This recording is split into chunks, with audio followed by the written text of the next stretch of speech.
Write like a man. Use a typewriter.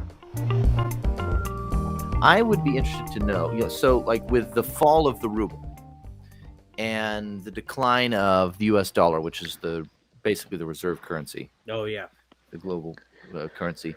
What are your thoughts about a cryptocurrency becoming the currency of the new world order or one world government? Have you ever? I don't know if you've ever thought about the fallout that. of. I mean, this isn't Russia, anything that you Ukraine. write about in your book. I realize. No. But I'd Well, love your that's opinion on because technology is advancing so fast. I mean, it's hard to know the end product of the mark of the beast. But what we do know is it's still developing, and all the technologies, whether or not it's quantum computing or it's AI and everything else that's going on in the healthcare industry, that's going to be sort of merged together. One has to have a cashless society, as we said it in layman terms before, but there has to be one, as we understand it, as we start to understand the technology now, that has to be able to work not only cashless, but within the digital world, but in a way that's going to be capable of working with AI and quantum computing and fit into that whole level of technology. And I think this Bitcoin has been allowed to develop to sort of work the bugs out before they take it over. Just as you see the Biden government now talking about trying to move to control it where they never did before. And just this week. Yeah. And then you have another branch that we need to be aware of. So I think that's ultimately going to be part of that whole buy and sell part of it, right? That's going to be used down the road. That's all interconnected into this greater beast system. That's going to be part of the implant mark system that people are going to be asked to receive. But there's this, and you hear about it now. I mean, you have the SWIFT banking and you have the Swiss banking, but it's the SWIFT banking one that people are really focused on in terms of how the U.S. monetary system sort of controls the world, which is sort of controlled still by the old money and the Swiss money in Switzerland, because all of the banking is there now, including the Rothschilds that moved there, that linked up with the money that went there from the Templars and to the Hospitallers or the Knights of St. John, who were already there. And then the Vatican money, once they got a hold of the Vatican Bank through the Jesuits and I'm trying to think of the specific order that was founded that took over. Anyways, it was Borgia. I can't quite come up with the name of the order right now, but he was a descendant of several of the popes, right? He's of royal bloodline, and he's the one who funds the Jesuits, who then becomes the third Grand Master in 1570, takes over the Jesuits, and then he and the King of Spain work together, and they get control of the banking that they moved to Switzerland. So they got everything sort of there. That's still, the modern banking that we know it today, even though they say it's a little bit more recent. It's got right back to the time of the Knights Templar when it was being set up there. But that's the SWIFT banking that has a lot of the U.S.-based leverages to it. That you need the U.S. and you need to have access to this.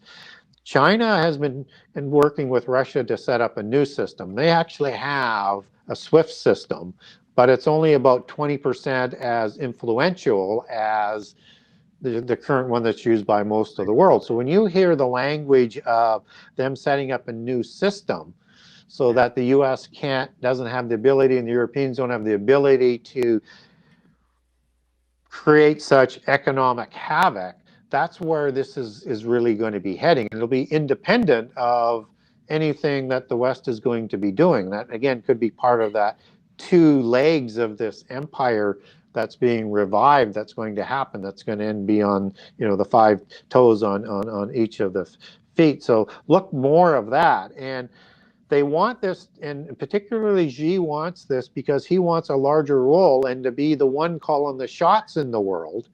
Sure. And he's going to, I think he's going to, he may let Putin dangle for a while, but he's going to ultimately save him through this system. And they've already got that limitless treaty and that oil is going to be shipped to China, so they don't have to bring it in from other parts of the world. So even if you shut it off, which I don't necessarily disagree with, but they've already got those markets already set up in the second largest economy in the world, right? So, and you're going to see more of that economic union. And then as Xi advances, he's going to swallow up more countries that are going to be forced into his system. And then he's going to force Southeast Asia to be part of that. And that's why you see India standing on the sidelines right now in terms of what's going on in the war today. Yeah. That's the interesting thing about it, is that long-term projection of like, okay, if China and Russia get in bed with each other, then this could look like World War III, but just economically, if nothing else. America gets Western civilization gets put into a secondary or auxiliary position. Yeah, and let's face it, the U.S. cannot afford a war. No, we really can't. On just about any level. Yeah, over 30 trillion in debt. And I mean, who knows? I mean, what the deficit's going to be on an annual basis. They can't afford another war. So they, the policies that were enacted overzealously but intendedly, I think, to create a debt level through the pestilence that's just happened was intentional. Yeah. Well, absolutely, especially after what happened with the election happened. And then after that, the first thing that gets done is the Keystone Pipeline gets shut down, and then, what do? We cut off, buying oil from Russia. And, we try to court Venezuela, but why would a lot of these countries want anything to do with us at this, because we are in such a weakened position, especially militarily. Thanks, Brandon. Yeah. Let's go. That's right. And there's no need for the U.S. to be in this position. I mean, we all know that they could be the world's largest producer of oil, and that it's gone from, in 1 year, from being a net exporter to a net importer, and they had to buy from Russia throughout the year, funding what was going on, and the government knowing they were funding what was going on, and knowing that Russia, what they were going to do, and at the same time cutting off all of the arms that Trump was providing, the oppressed nation that is being talked about today, and that even as it increased with military numbers around the borders, that reinstatement of the supply of arms, or producing more oil to be self-sufficient, was reenacted to start coming about. I mean, all of that is you'd have to be an absolute village idiot. Which is plausible, I suppose, considering who's running the country right now. But I think it's by design that they knew this war was coming. And they created the scenario to fund it. And then, and I think they wanted the destruction. I think they wanted that. I think it's about the New World Order, and they're just painting, Putin today because as this madman, because he's not doing it in the way that they want, but he was going to get some of this anyways. They just don't want him to get all that he wants, right? They just want to sort of limit that, and that's what it's really all about. And it's how do you, if we're going to be moving into this new world order that's envisioned by the European bloodlines, that the U.S. has to be brought down a level significantly, how do you get there fast enough in the timetable that they want to bring it about in? You have to destroy the U.S. economy. And the Russian economy is not going to be destroyed. It's just going to go elsewhere. It'll just shift. The pieces just shift on the board. And then what I find really interesting is how you have these certain laboratories where you're creating pestilence opportunities that's akin to what happened in another Asian country.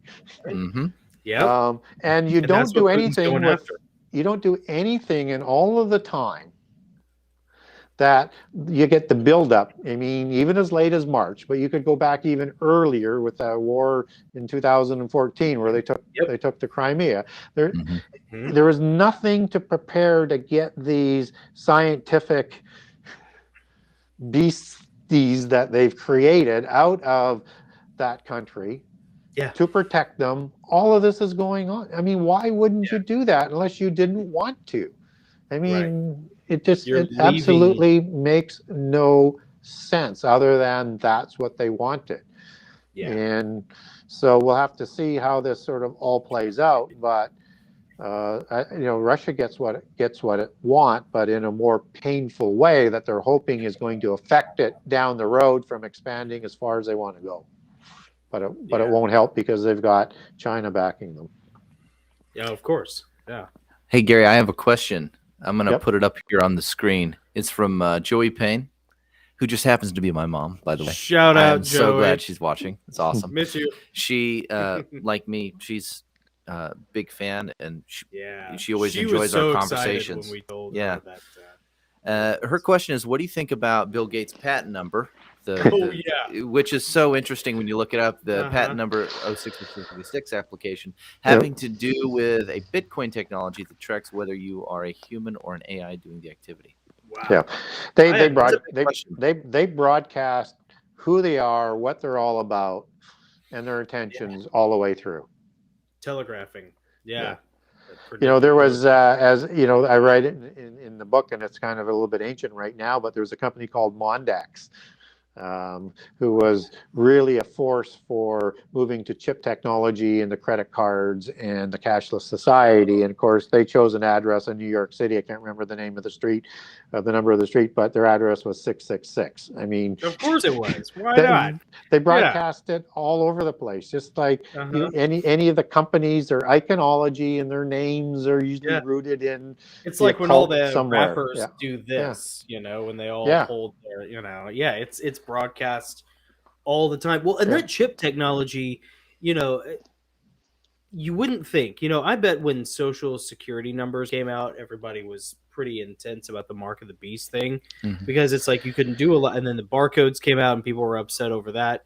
Yeah, but and the 3 bars that are missing are that aren't numbered are 6, 6, and 6, right? Yes, that's right. Yeah, I've heard of that before. Yeah, and just sort of, I'll just interrupt you just for a second. So you have to understand the beast system and the beast empires.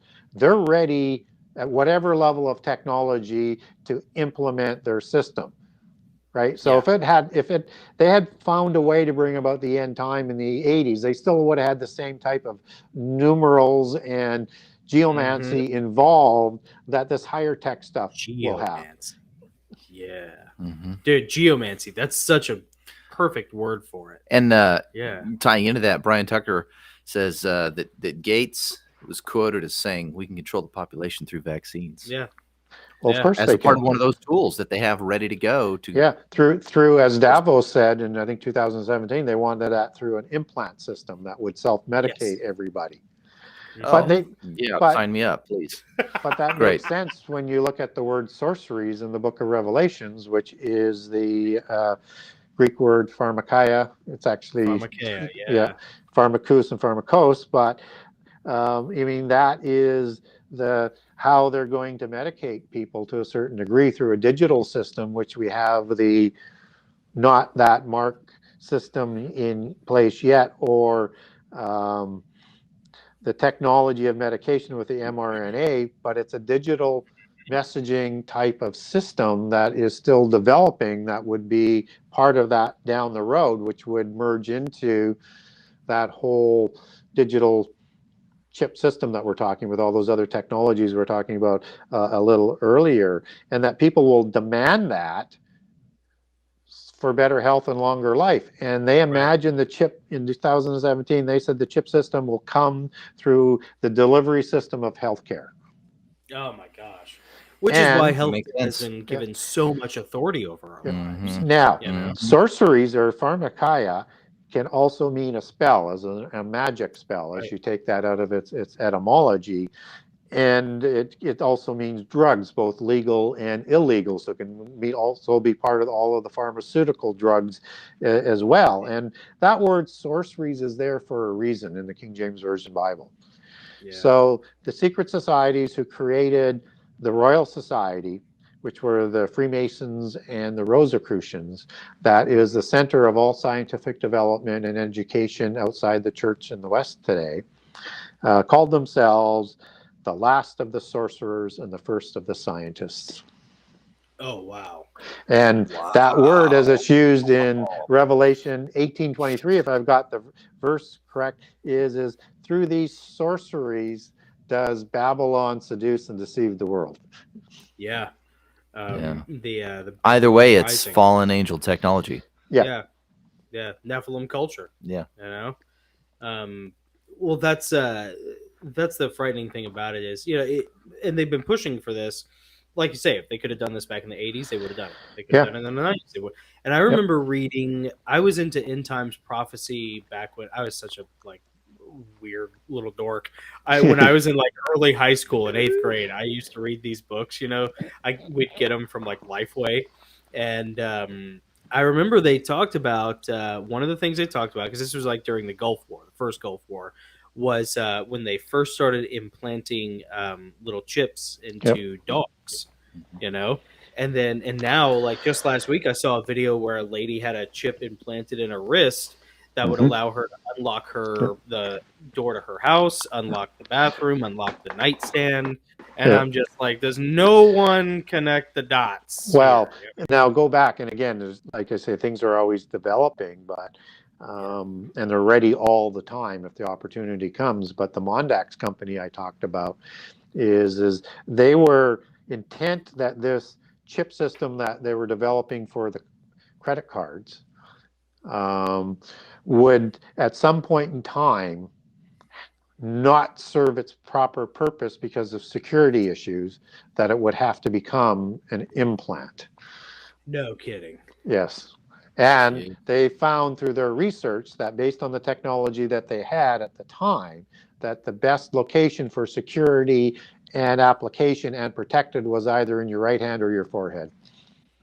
Oh, that's right. I remember seeing something about that with the whole luciferase aspect. The guy who invented the luciferase angle of the jab, talking about how that same thing, that it would have to be implanted in your right hand or in your forehead for the most. And you know what? They laid the groundwork for all this years or decades in advance. The temperature checks. Back when the Wuhan flu first kicked off, everywhere you went, you'd have to, have a temperature check, especially at the dentist. And I used to tell them all the time, listen, I've been shot at. So you put anything like a gun at my head, I don't play the game, And so the alternative, it's got that unnerving feeling. It's like cattle, they euthanize cattle with the air gun, that's how it makes you feel. It's the medical world is so dehumanizing now because of this. It's such a psyop. Gary, I'll tell you, I think we may have mentioned it before, but when, as a quick aside, when the first case hit Williamson County, where we live, I was working a security job, and they had a hard time. They had not enough bottled water for this performance, for the show that they were going to do. It was at a theater. And so they were already kind of out looking for bottled water. And within an hour of them finding out on the radio that the first case had broken in Williamson County, you couldn't find water anywhere. And I remember getting this sick feeling in my stomach, this. I remember literally thinking the words, "This feels like witchcraft.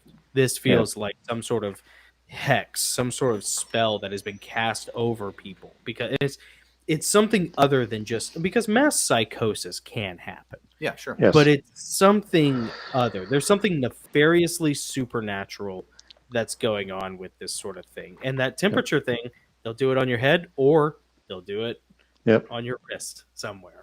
Anyways. Yeah, they accomplished so much in preparation for world government and world religion through this last pestilence, and pushed the boundaries, learned everything they could do. I mean, you saw what happened in Canada with the War Measures Act that didn't hit their threshold for having it in, but the whole left voted for it in Canada, so it became ability. And then they started to seize, GoFundMe and the other place. They seized, I don't know, something like 400 bank accounts. People can't have. They took their driver's license away. They were taking their trucks away. They were losing their ability to work completely. And most people didn't object. That's the scary thing. That's and it the happened, scary thing.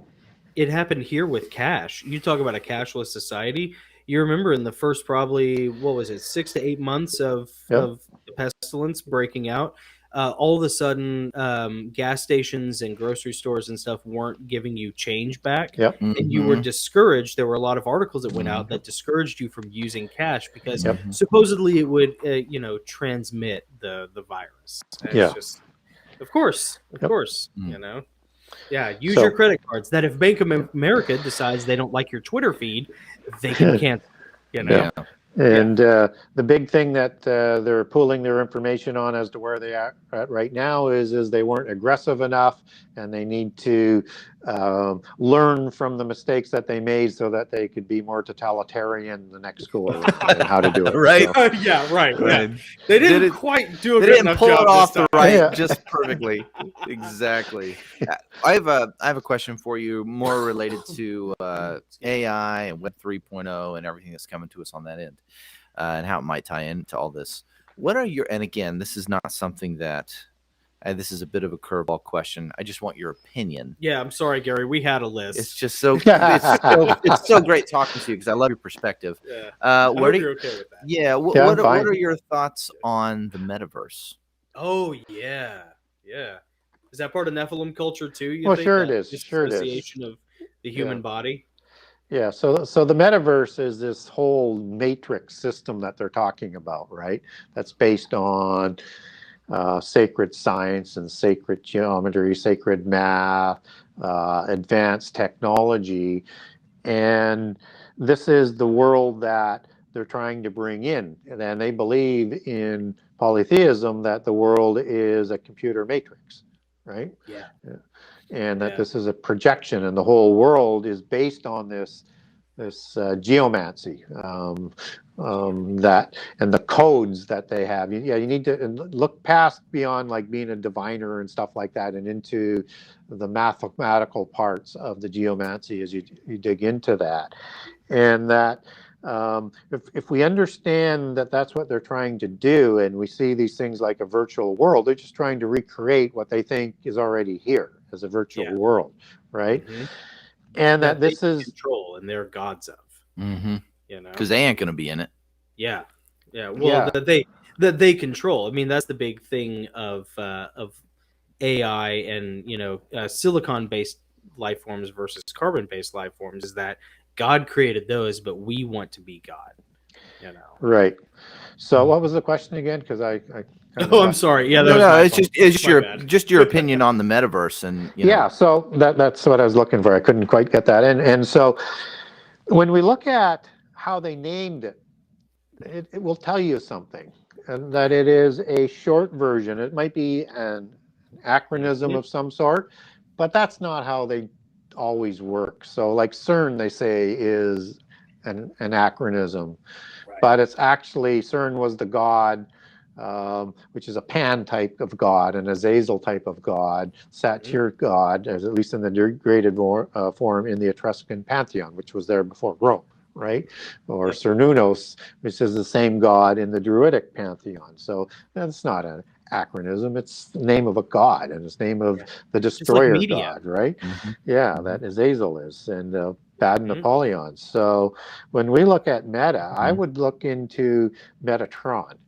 And Metatron is the Enoch son of Cain in the third book of Enoch, who raises himself up to be an angel-like status, and even to the son of God-like status through the knowledge that he developed. And his name was changed to Metatron once he became at that level. And Metatron is the name of the spirit that is guiding a lot of the scientists and the people that are working on a lot of this digital technology and providing the things that they need to develop it. So anytime you see Meta, you need to be thinking in terms of the Nephilim fallen angel technology and knowledge, just as you've been talking about, because they're going to label it. So even when Facebook changes their group company name to the Meta, that is what he's telling us is he's positioning his social media and his corporate oligarchical company is going to be part of that system that's coming, the beast system, and it's going to be a major part that they call the metaverse. I know it. Yeah. Yep. There's nothing new under the sun. You know, all that is has come before. And it's amazing to telegraph. You know, I think they telegraph because they know that the people who call them out on it are going to be they're just going to be labeled as labeled as religious kooks. Kooks, conspiracy theorists, so forth. Yeah. Well, and it'll only further validate what they're doing. And it works because what they have been doing and what they intend to bring about is of such a scale, of such complex nature, of so many different parts that most rational people would, rightfully just say that's crazy talk. Nothing that big could be that secret. And they're right. They don't even try and keep a secret, or they hide it in plain sight. And they know that people have been brainwashed because they've been preparing them, that they know that they won't even have a clue what's coming at them, even though they told us. You're right. Yeah, they warned us. Yep. That's how they do it. They warn you every time, and all the answers are there. You know, the telegraphs are there. They're just all encoded, or they're slightly esoteric, or they're sometimes pretty blatant, like media. I mean, we use the term media all the time. Well, that was a goddess. But everybody's got. Everybody has a day job. Most people have kids. It's just they don't have time to do this, and they're banking on that lackadaisical, attitude towards all of this. Yeah. Yep. Yeah. And the media is they're playing their part perfectly, particularly with the current war that's going on, and all of the focus is on Russia right now, and there's no focus on China, who is the one that is making it happen. Right. And there's nothing, and he's watching it strategically because they play things from a lot higher level than the village idiots running our countries lately in the last few years. Tapioca brains.